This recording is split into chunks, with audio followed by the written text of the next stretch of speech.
तो दोस्तों आज हम बात करने वाले हैं एवैस्कुलर नेक्रोसिस, एवीएन जिसे हम आम भाषा में कहते हैं, ऑफ हिप जॉइंट, मतलब कूल्हे की हड्डी का गलना। ये बहुत ही आम समस्या है जो हम देखते हैं यंग इंडिविजुअल्स में, और कभी कभी ये दिखती है उन पेशेंट्स में जिनको लॉन्ग टर्म स्टेरॉइड्स चल रहे हैं, चाहे उनको स्किन की बीमारी हो या किसी कारण से उनको हॉस्पिटलाइजेशन हुआ है जहां पर स्टेरॉइड्स का यूज मैंडेटरी था। तो एवीएन में होता क्या है, एवीएन होता कैसे है, क्या क्या इसके ट्रीटमेंट ऑप्शंस है, आज हम विस्तार रूप में जानेंगे। तो एवीएन कैसे होता है? एवीएन माने एवैस्कुलर नेक्रोसिस, मतलब कूल्हे की हड्डी का गलना, क्योंकि उसमें खून का दौरान बंद हो गया है। तो खून का दौरान बंद होने के लिए कई चीजें हैं। सबसे पहले कुछ जेनेटिक प्रॉब्लम्स हैं जिसके कारण एवीएन हो सकता है। कभी कभी एवीएन यंग बच्चों में भी देखा जाता है जो सेल्फ लिमिटिंग होता है, जिसे हम पर्थिस डिजीज भी कहते हैं। तो एवीएन यंग इंडिविजुअल्स में होता कैसे है? स्मोकिंग, अल्कोहल का डायरेक्ट रिलेशन है एवीएन होने से। अगर आपको एवीएन हो रहा है तो आपको सिम्टम्स क्या क्या आएंगे? सबसे पहले कूल्हे में दर्द, आपकी चाल गड़बड़ होना, आप झुक कर चलेंगे एक तरफ को, ये कुछ कॉमन सिम्टम्स हैं एवीएन के। तो एवीएन में ट्रीटमेंट ऑप्शंस हमारे पास क्या क्या अवेलेबल है? सबसे पहले हम बात करेंगे नॉन सर्जिकल ऑप्शंस की। कुछ मेडिसिन हैं जिससे हम एवीएन को स्लो कर सकते हैं, हिप जॉइंट की सर्कुलेशन को बढ़ा सकते हैं, और हम टाइम ले सकते हैं बिफोर हमारा हिप टोटल तरीके से खराब हो जाए। तो जैसे कि आप देख सकते हैं, ये एक हिप जॉइंट है।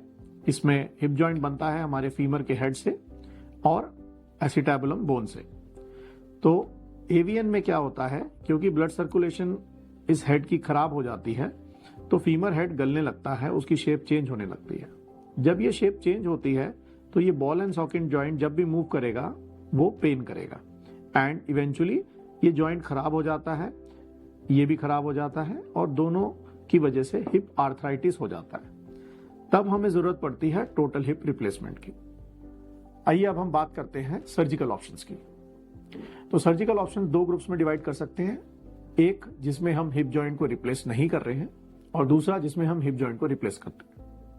अगर पेशेंट हमारे पास अर्ली स्टेज में आता है एवीएन लेकर, जैसे कि स्टेज 1 और स्टेज 2, तो हम उसमें कोर डिकम्प्रेशन नाम की सर्जरी कर सकते हैं विद और विदाउट फिबुलर ग्राफ्ट। इसका सक्सेस रेट लगभग 40 से 50% रहता है। कुछ पेशेंट्स इससे काफी इंप्रूव होते हैं और हिप रिप्लेसमेंट से पहले लगभग 10 से 20 साल अपने निकाल सकते हैं। लेकिन कुछ पेशेंट्स में ये सर्जरी सक्सेस नहीं रहती और वो प्रोग्रेस कर जाते हैं स्टेज 3 एंड स्टेज 4 एवीएन पे। तो अगर आपको स्टेज 3 और स्टेज 4 एवीएन हो चुका है, आप मेडिकल मैनेजमेंट आपको काम नहीं दे रही है या आपको आराम नहीं दे रही है, तो आप चूज कर सकते हैं टोटल हिप रिप्लेसमेंट। तो टोटल हिप रिप्लेसमेंट जब भी हम यंग इंडिविजुअल्स में चूज करते हैं, मैं यहाँ पे यंग इंडिविजुअल्स इसलिए बोल रहा हूं क्योंकि एवीएन अधिकतर 20 से 40 साल की उम्र के लोगों में देखा जाता है। तो हमारे कई इम्प्लांट चॉइसेस होते हैं, और हिप रिप्लेसमेंट बहुत ही एक रिवॉर्डिंग सर्जरी है जो कि लगभग 20 से 25 साल उसकी लाइफ रहती है।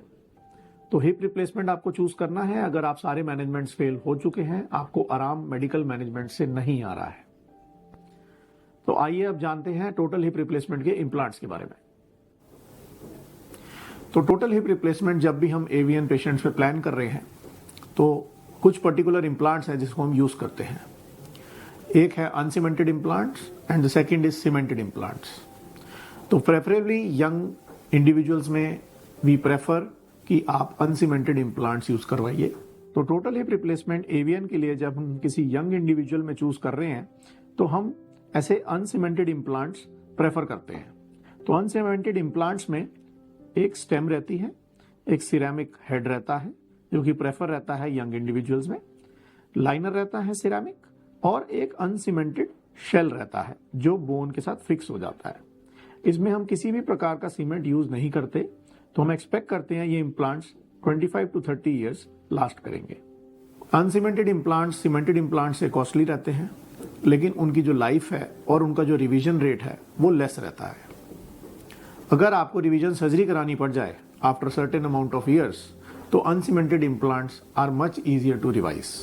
इसलिए हमारी प्रेफर्ड चॉइस यंग इंडिविजुअल्स में अनसीमेंटेड इम्प्लांट्स रहते हैं, जैसे कि सिरेमिक एंड ऑक्सीनियम। तो आपको अगर एवीएन की शिकायत है या आप कोई भी डिटेल्स एवीएन के बारे में जानना चाहते हैं तो आप दिए गए नंबर पे कॉल कर सकते हैं या आप आके मुझसे मिल सकते हैं। मैं doctor Monish Malhotra, consultant joint replacement at Sehgal Neo Hospital, Paschim Vihar. Thank you.